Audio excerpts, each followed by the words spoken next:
believe it or not, Triple H did that the right way. Russo'sBrand.com, where the pros are the pros. Vince McMahon showed up on TMZ. Now, I want to start right there.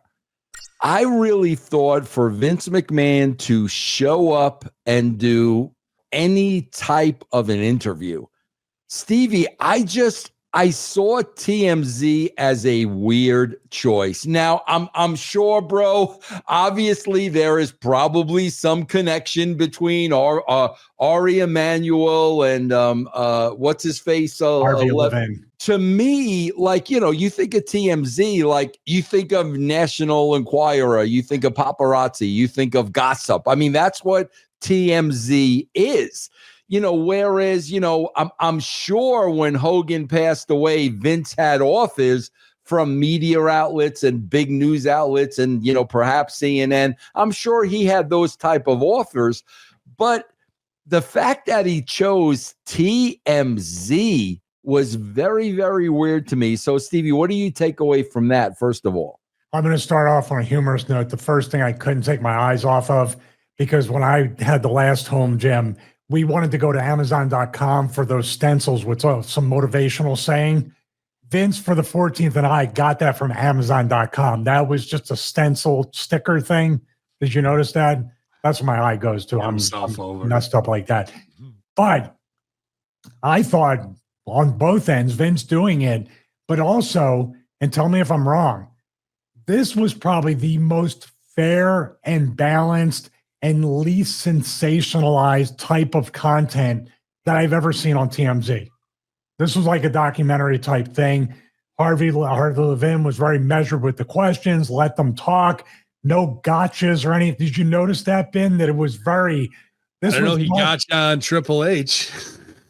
Well, what I'm saying is, like, was there some kind of influence from Vince or anybody outside to agree to do this, like Vince said, to agree to do this interview, that it has to be presented this way? We have to know the questions, and there's certain things that are off limits.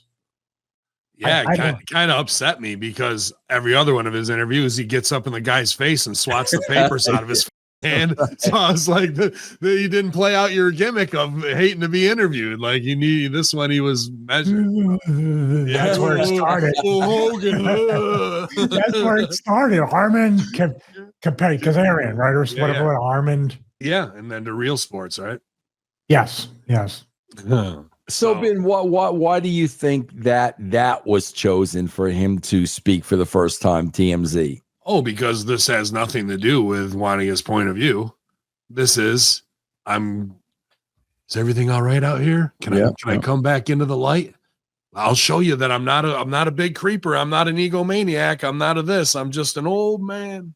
Look at this face. Yeah, I'm not a creeper. Yeah. Yeah. Like, that's what this is, right? Like, there's a little cancel culture stopping you guys. Let's just try and get them out. Brock's back on TV. Okay, now Vince, this is all calculated and measured by PR teams. I agree with that. That has nothing to do with wanting to get the answers. And then what is the thing that rings out? Well, that's not how I would have done it. That's not how I would have got Hogan over. Yeah, I think that's two things. So let's back up. So that's him coming into the light and critiquing. Yes.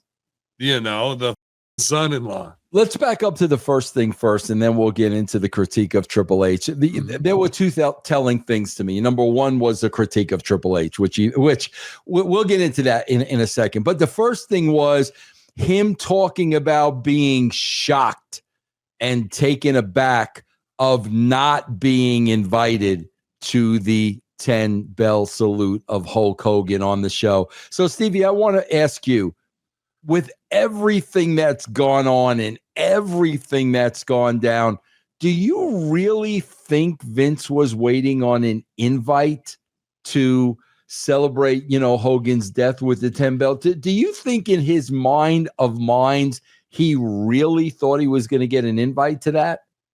Yeah, I mean, if he said it, then yeah, he definitely believed that. I thought the dipping your toe in the water wasn't the TMZ interview. I assumed it would have been voicing over the Hulk Hogan tribute.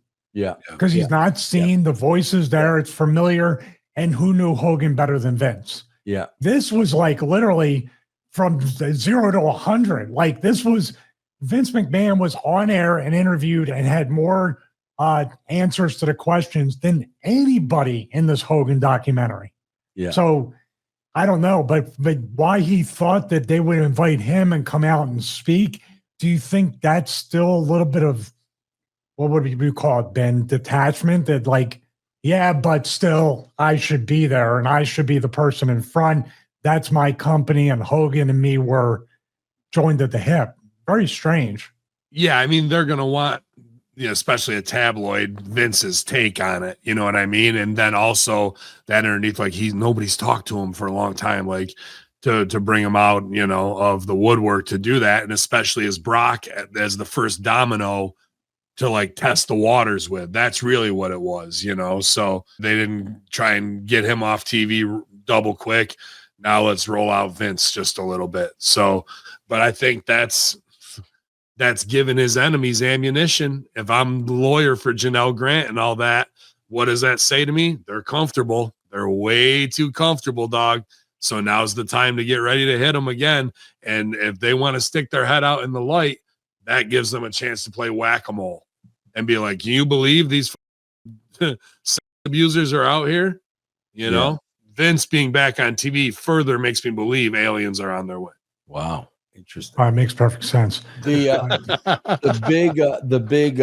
big reveal was Vince backhandedly burying Triple H's creative of the way Hogan was presented. And I got to tell you something, like, seriously, like, listen, everybody knows I'm not a big fan of the way Triple H does business, but bro, Hogan came out last. Hogan got the grand entrance on the Netflix thing. They did everybody else and saved Hogan for last. So believe it or not, Triple H did that the right way. Now that he's dead, in hindsight being 2020, Vince would have done it a different way. What would Vince have possibly done differently other than bring Hulk Hogan out last? I mean, come on, bro. It's easy to say now because the dude died. So, yeah, bro, we should have done something more special. You don't know the dude's going to be dead in 6 months when you're filming that special. So I think Triple H did that right. I don't know, Stevie, what freaking Vince would have done differently. I don't know either, because in that Netflix era, you figured Vince would be the first one out there. And I would dare say maybe Vince and Hogan in the first segment, because they're the ones that led the whole beginning of the national and global brand. Yeah, it's hindsight. I mean, I don't know what that's very deliberate and intentional to put that and get over it. I mean, I don't understand. Like, and that's family too. Ben has said that's the real story. That's the real show. You still have very much what Ben would say a Game of Thrones type family. He's out, but there's still some kind of weird internal family company struggle going on when there's a third entity that completely owns it right now, if you think about it, but they're still fighting over something on this plane. It's very strange. And they are, and now something has happened with The Rock and Triple H and Travis Scott and them. And we're not that's your Unreal show, but will they go down that road? They did the whole phone tree. I called this and I called that, and bye birdie level. And like, are they going to do the same thing when shit falls apart? Rock told me to go f myself. Oh, and then he said, we're going back babyface to sell t-shirts. Like, what's the real story there? No one's even in the dirt sheets trying to ask that question. And Cena has publicly said he loves Vince. He loves Vince. So when Hunter did that, Cena went right back on him. I noticed that. Yeah. No, where's the dirt sheets? Where's Busted Open? Where's anybody with those questions? What do you think Vince's motivation was to take that shot at Triple H? I think Vince is gearing up, as we talked about before, which sounds insane for an 80-year-old that does a U-turn on the Merritt Parkway at 80 miles an hour, maybe more. I would say that rear-ended a lady. Yeah, right? Exactly. Vince she developed pain over time. It was on Facebook. I'm looking at that and I'm like, impossible, but is Vince really going to try to compete with WWE in some way, form, or fashion? Maybe not totally, but he seems to get a bug up his butt once in a while and says, I'm going to start taking shots. And you only take shots like that if you want to be or if you have competition. Am I wrong? If he was going to do bare knuckle fighting, you're not going to be taking shots at Triple H. But if you're going to try to dip your toe back in the pro wrestling business, you start trying to chip away at your competition. I don't know. Ben, what do you think? I think he wants back in the spot, and with numbers down, he'll turn around and politic to Ari, to Barry Game, going, he did 4 tag matches. Can you believe that? Is that what you want out of him? Yeah. Like, I'll give you a goddamn show. Like, you know, and then you got Hayes and Bruce sitting right there. Yeah. So what is going on? Still there? How? Yeah. Yeah, bro. He's got to know where everybody Dude, is. That is a lion's den where they're all just like, yeah, we'll feed on them for a little bit, but they're waiting to carve each other up when the real fight's going to come down, dude. God, and Hayes is sitting Stevie in the like kiss the ring spot like that. No, you wait, he is. You wait until you see the final episode of Unreal, bro. That's why I wanted to talk to you about it. That's he's the you know, it's the quickest game of Where's Waldo when you see Hayes in that girl position. Yeah, it looks like a fish out of water.